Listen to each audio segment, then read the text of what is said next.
Pour profiter pleinement, éteignez les lumières, mettez votre casque ou vos écouteurs, fermez les yeux, relaxez-vous.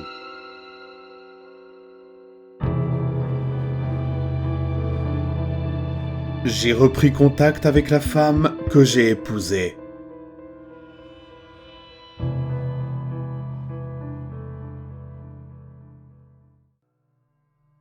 J'ai rencontré Amélie, ma femme, lorsque j'étais en 6e. Nous avons commencé à sortir officiellement ensemble en 3e et nous sommes sortis ensemble tout au long du lycée. Juste après avoir obtenu son diplôme, elle m'a brisé le cœur. Elle voulait aller à l'université pour se trouver elle-même, disait-elle. Je savais ce que cela signifiait. J'ai été complètement pris par surprise, mais elle m'a fait comprendre que je ne pouvais rien faire ou dire pour la faire changer d'avis. Et croyez-moi, j'ai essayé. Plus que je ne voudrais l'admettre. C'est ainsi que tout s'est terminé. Je suis allé dans une université proche de notre ville natale, et elle est allée dans une université située à l'autre bout du pays, en Californie. Égoïstement, je lui ai dit que nous ne pouvions pas être amis lorsque nous avons rompu, car je savais que cela m'aiderait à passer à autre chose plus rapidement. Rester amis aurait entretenu l'espoir et m'aurait permis de tenir le coup.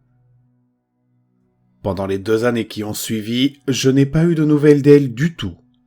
À un moment donné, j'ai appris que sa mère était décédée. Son père était décédé lorsqu'elle était jeune également. Mais je n'ai jamais vraiment trouvé le moyen de lui tendre la main. J'ai continué ma vie, en me laissant porter par l'université, avec quelques relations à court terme ici et là, mais rien de sérieux. J'ai supposé qu'elle faisait de même. Puis, un soir, je suis allé dans un bar local avec quelques-uns de mes amis. Et elle était là. J'étais trop gêné pour l'admettre, mais je ne l'ai pas reconnue tout de suite. Cela ne faisait que 2 ans, mais ses cheveux étaient courts et j'avais déjà bu quelques verres. Ce n'est que lorsqu'elle a traversé le bar pour me serrer dans ses bras que j'ai compris qui elle était. Mes amis et moi plaisantions toujours en disant que ce bar était comme une réunion d'anciens élèves, à chaque fois que nous y allions. C'était le seul bar décent de la région, donc tout le monde y allait. Cette fois-ci n'a pas fait exception. J'ai trouvé étrange qu'elle soit de retour en ville au milieu du semestre, car cela me semblait être un moment étrange pour traverser le pays en avion afin de rendre visite à sa famille. Mais nous avons commencé à parler et après quelques verres, je n'y ai plus pensé. Nous nous sommes vraiment bien entendus ce soir. C'était comme si elle n'était jamais partie. En tout cas, c'est ce que j'ai ressenti. J'ai plaisanté sur le fait qu'elle m'avait laissé derrière lorsqu'elle était partie à l'université, espérant ainsi apaiser toute inquiétude quant à ma contrariété. Mais elle l'a complètement balayé du revers de la main. Un peu plus tard, j'ai parlé d'une fois où nous étions en classe de 3e et où ma mère nous avait déposés au cinéma pour un rendez-vous. Je pouvais lire la confusion sur son visage. Elle a alors rapidement expliqué qu'elle avait eu un accident lors de sa première année d'université et qu'elle avait perdu des morceaux de mémoire. Elle m'a expliqué qu'elle ne se souvenait plus de certains souvenirs de son enfance, mais qu'elle se souvenait des visages et de l'identité des gens. Ça avait l'air terrible et je ne voulais pas en dire trop. Alors j'ai laissé tomber.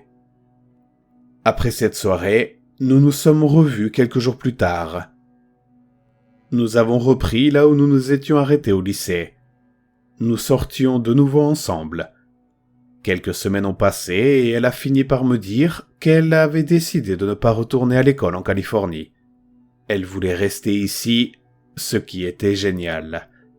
Les choses ont progressé et nous nous sommes mariés après que j'ai obtenu mon diplôme. Tout allait pour le mieux. Les années ont passé et nous avons eu 2 enfants. Elle restait à la maison et s'occupait très bien des enfants. Il y a eu des hauts et des bas au fil des ans, mais tout allait bien en général. Il y a un mois, j'ai reçu une invitation pour notre réunion d'anciens élèves du lycée, il y a 10 ans. J'ai pensé ne pas y aller, mais après avoir été convaincu par mes amis au travail, j'ai finalement décidé de m'y rendre. Amélie avait également prévu de venir, mais nous avons eu une dispute ridicule ce soir-là et elle est restée à la maison. Je ne sais pas comment expliquer ce qui s'est passé ce soir à la réunion. Je suis encore en train de l'assimiler.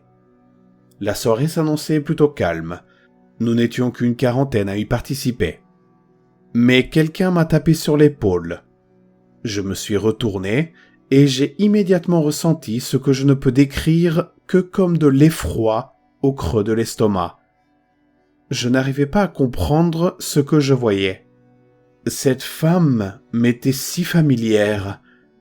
Je savais exactement qui elle était, mais mon esprit avait du mal à l'assimiler. C'était Amélie. La Amélie avec qui j'étais sorti au lycée. La Amélie qui m'a largué après le lycée. Elle avait l'air exactement comme je m'y attendais, mais juste adulte. Mais elle ne ressemblait pas à ma Amélie. Ce n'était pas la Amélie que j'ai épousée. Ce n'était pas la Amélie qui était en ce moment même à la maison. La vache. Daniel, j'arrive pas à croire que ça fait 10 ans. Comment tu vas? Parle-moi de ta vie. T'as un peu disparu de la circulation. Qu'est-ce qui s'est passé? Je vais très bien. Je suis marié, j'ai 2 enfants.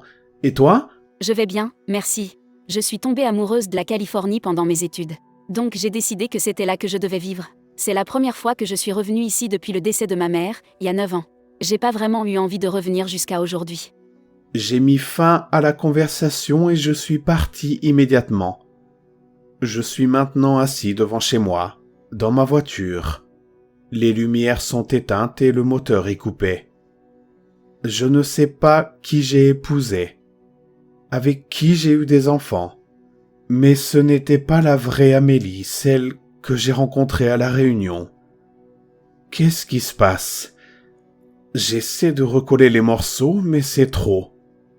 Je ne pense pas pouvoir retourner chez moi ce soir.